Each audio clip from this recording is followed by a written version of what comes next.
ଗଛର ଡାଳରେ ବସା ବାନ୍ଧିଥିଲା ସୁନ୍ଦର ଚଢ଼େଇଟିଏ। ପକ୍ଷୀ ଶାବକଙ୍କ ସୁରକ୍ଷା ପାଇଁ ସଦା ତତ୍ପର ଥାଏ। ଏକ ଦିନେ ଜଣେ ସହରୀ ବାବୁଟି ବୁଲୁଥିଲେ ଜଙ୍ଗଲରେ। କୁନି ଝିଅଟିର ନଜର ପଡ଼ିଲା ସୁନ୍ଦର ପକ୍ଷୀ ବସାରେ। ବାପାଙ୍କ ପାଖରେ ଅଳି କଲା ସିଏ ଆଣିବାକୁ ପକ୍ଷୀ ବସା।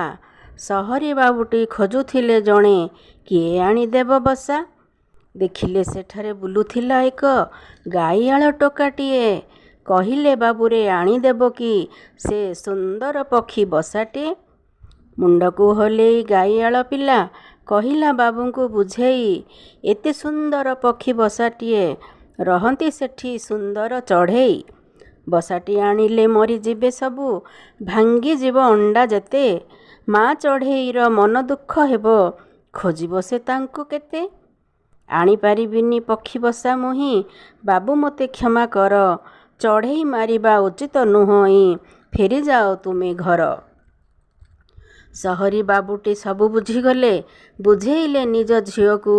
ଅପାଠୁଆ ସିନା ଗାଈଆଳ ଟୋକା, ଶିଖେଇ ଗଲା ସେ ଆମକୁ।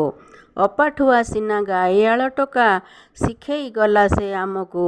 ଭଲ ପାଅ ପ୍ରକୃତିକୁ, ଭଲ ପାଅ ପ୍ରକୃତିକୁ। ଧନ୍ୟବାଦ।